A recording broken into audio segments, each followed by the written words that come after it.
some of the things that helped me in life a lot was understanding that like you can get online right now and Google the beautifulest places in California.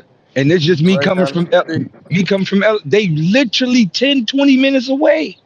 And I'm like, yo, it's a museum right here off Ladera. Wait, hold on, the La Brea Tar Pit? Nigga, The La, nigga. wait, you mean to tell me it's a dinosaur? Like an actual dinosaur stuck Tar pits. in the tar pit, like right here. Like so Mm-hmm. I started to be addicted to things like that. Like, oh shit. And then there's a loop. When you start moving out of your mental box via your sad box, you started moving in some of these happier environments or in some of these better environments, and you start to meet different people.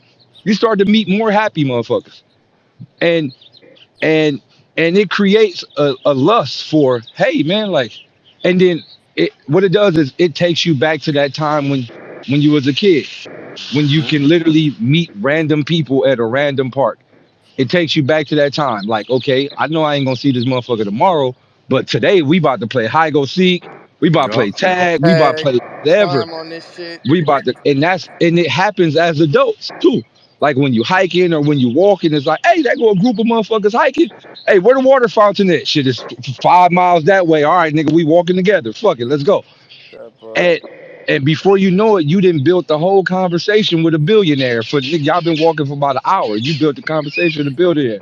Before you know it, you didn't landed in a wild ass situation, and then more situations come. So it's a loop. So I'm saying as number one to one of the greatest hacks ever to help with depression, and I know I'm not gonna say walking because I it could be offensive to some people that may be paralyzed or paraplegic or yada yada yada, but Yeah.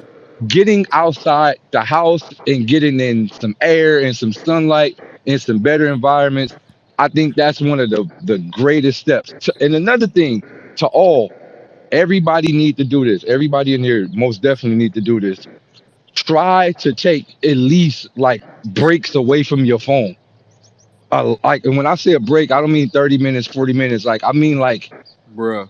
like, bro, when the last, and I'm gonna ask people, when the last time you took like a whole day away from your phone? Hey, bro. Shit. So hold Every on, week. Red. We got some hands, and I appreciate everybody and anybody to know me, nigga. I'm against motherfucking formalities and you feel me, civil shit like that. But you feel me, we gon' especially because this is that type of space. We gonna recognize the hands that was raised. It was Chief first, and then it was Tony after. We gonna respect each other's voice and mental health. 'Cause that's a part of mental health right there. Cause No just problem, ignoring RG. these two dudes that raised their hand, that could fuck up their mental health because it's like, damn, nigga, I took the time to raise my hand, cuz, and y'all niggas just said fuck me. Go Right. ahead, Chief. What's popping, y'all? Was good, G. It was good. Appreciate y'all for inviting me to the space. I just wanted to talk on what Light was talking about.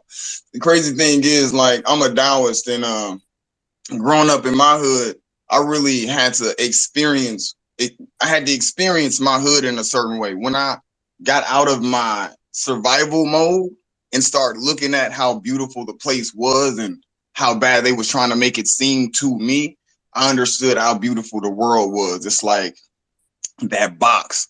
They get you stuck in it. Like, you can get stuck in this box real easily. And like, survival mode is one of the hardest things to get out of. That really is your environment. When you not surviving and when you living is two different things. When you feel in the world, like, it's hard to get away from your phone.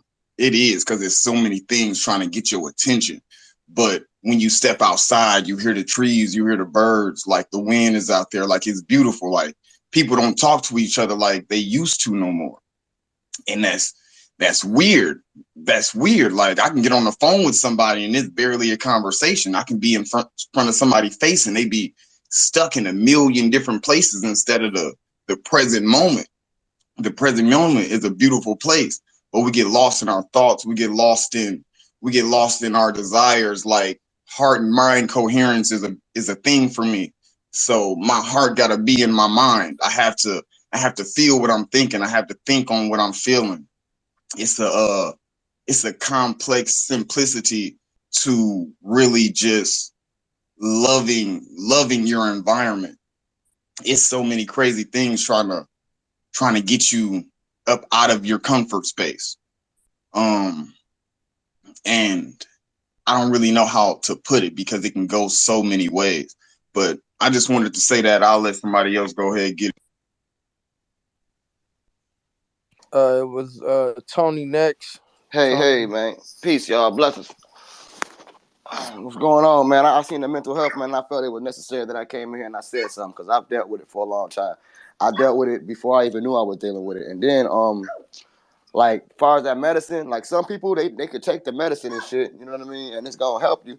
But other people, that shit be too strong for their brain and that shit going to zombify you.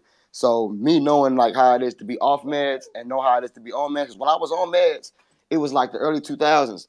And we were still drinking and partying and smoking weed and drinking Remy, but I was doing that shit on my peers. So what essentially would happen, me trying to escape my depression brought more depression because now I'm getting in fights because I'm too fucked up. Now I'm mashing on the bitches too hard. I'm going too hard at the hoes because now I'm too fucked up. So I had to fall back from the medicine. So what I ended up realizing after all the trials and tribulations, all the storms I've been through, what I really realized is one of the first steps of mental healthness and becoming becoming more mentally healthy is you have to be like accepting of your own flaws. You have to be accepting of all your own mistakes. You have to be accepting of all that. First, that's the first thing, because depression can only be like this.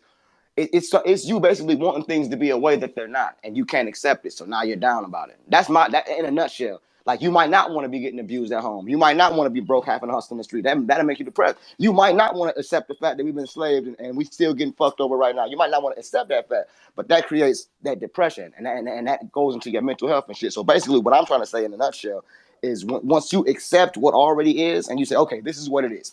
Okay, I was abused. Okay, my daddy beat my mama up. Okay, he was selling our Christmas presents in the street for dope. Okay, he showed us how to sell dope, and I went to the joint behind it. Okay, my motherfucking brother robbed my dad for 10 bands. Okay, I deal with this. It hurts, but once I say, hey, man, this is real shit. Okay, a nigga from my hood, Gear Gang Crip, you know what I'm saying, done fucking killed my sister. He didn't even know it was my sister, and we didn't even know she was fucking with him. But we supporting this nigga music and shit, but he sneaking up. Man, that kind of shit will make a nigga say, no. Let me take a step back. Let me take a step back because I was about to go see about this nigga. They're like, oh, he in jail. I'm about to come see you in jail, nigga. I didn't even know you was fucking with my sister.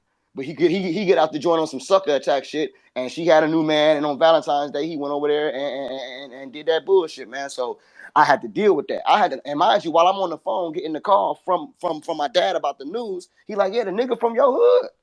You know, I'm not a Gear Gang Crip. My little brother is Gear Gang. My big brother is Smith Park Blood. And my other little brother from the G's. He's 7'4".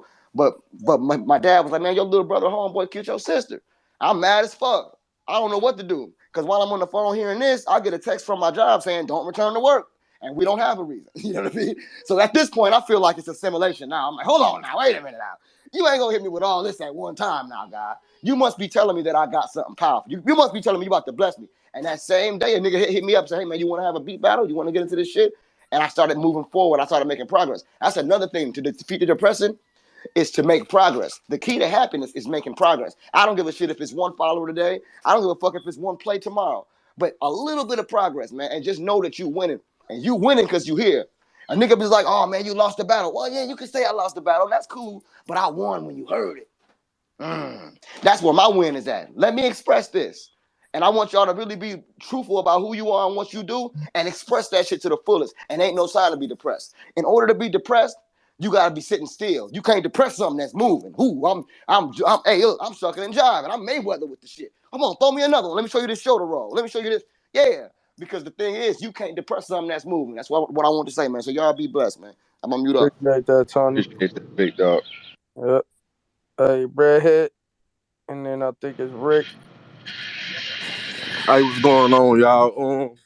I'm gonna start off with this. I'm gonna say, man, I appreciate you, Lil Poppy, because you right, my G. Like, it's about I didn't know that's how spaces work, but I can admit that I was wrong. You know what I'm saying? And that's a part of mental health too. Yeah, I'm just a hood nigga trying to do better than a good nigga, bro. This only my third day here.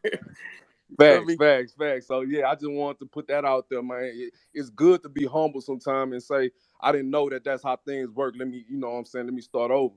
But when it comes to mental health and right now in my life, bro, my spiral is relationships and understanding the dynamic between men and women and seeing how that's taking a toll on everybody. And I believe that, it's basically a human thing that we look at each other and we forget that we all the same people. Like, we all the same species. Like, he's not just Daylyt. Daylyt is me. So when Daylyt say something, I'm saying it. I just gotta listen and I gotta take that shit in for what it's worth. You know what I'm saying? Like, we always want to give our 2 cents and we want to be right and we want to feel like we know a whole bunch of things, but you can't you can't learn the unknown by what you know already, because that's the past. You dig what I'm saying? And I feel like, bro, if Daylyt could slightly speak on how we could always be in a space to see each other as you are me and I am you 24/7. And that's what's gonna raise the vibration of this whole universe. You know what I'm saying? But we was put on this earth to chase our own dreams, chase after this and chase after that. When in reality, bro, we all just here for each other to build one common goal, whatever that may be. And I think that's freedom and for all humanity, not just one person or a certain group of people, or claiming this group, I'm this and I'm that, and I got this label and I got that label. I'm a man, I'm a woman, and all these ways to separate and divide us is really the reason that we in this state that we in now. You know what I'm saying? And that's really all I had to say. Let Thank me you. before Appreciate this. that. Sorry to cut you off, Queen. And I'm most definitely gonna give you your space to build beyond. But I just want to apply or reply to the kind of question he kind of asked me, and it's gonna be a short reply. Um, I'm one of the few that understand where that stems from, and it stems from the society that we were created to. Well, the society that we grow up in via the schooling system. So separation starts with the first day we go to school. And the first day you go to Ah, school, facts. school school is not designed for you to help the person sitting literally 2 inches on the side of you. It's not designed. It's designed for you to win and nobody else. Have you ever been in a class? I was a very smart student coming up. Have you ever been in the classroom and seen somebody struggling and couldn't help them? Yes, bro. Man, Yes, bro. Yes, bro. That's that's kind of where it me. stems from. And it stems from that. Like it just stems from we just grew up in a society where society itself is based on division and it's based on like how you can get over the ladder over someone else. Like, Wow. number two is not appreciated in America. Number one is nobody celebrates the people who went to the finals and went and won 5 games or 6 games in the finals, and they fucking made it to game 7. Nobody celebrates the loser, even though you beat all 9,000 some teams that was trying to get there. You lost that last one game. So number two is not celebrated in the society that we live in. So it's not about helping. Society is not based on helping the person next to you, which makes sure that we not all one. But when you go back to just typical tribal way of life, it's all for one for all. Everybody understand a universal language. It's even deeper than that. It's the way it's the way your whole house is designed. People don't understand. A house is designed for separation. Family members not supposed to sleep all in different places and go to your room and close your door and we only meet in the living room. It's called a living room because that's where y'all live at. But Yeah. you ain't supposed to just meet in the living room or at the dinner table. Like we supposed to be together all day, every day in the same, like how a pack of dogs work or a pack of antelope or a pack of lions. We hang together all day. A pack of apes, they hang together all day. No separation. You gonna go sleep in that tree over there, and I'm gonna sleep in this tree over there, and I'll see you in the morning. Nah, nigga, we huddled up all night, all day, all night, and we understand a universal language, and that's kind of how it works in the terms of the hood. Like the hood kind of give you tribal. That's why most niggas game bang. Most niggas game bang because they ain't got nothing to do with the block. It's tribal. You feel like you with the tribe. Like if one nigga look left, everybody look left. If one nigga look right, everybody look like. We on guard. It's tribal. We understand a universal hood language. It all boils back to tribal. So going into the whole design, we not one because society makes us separated. Bro, hey, appreciate that. Like, you touched on everything that I wanted to get out, bro. Appreciate y'all.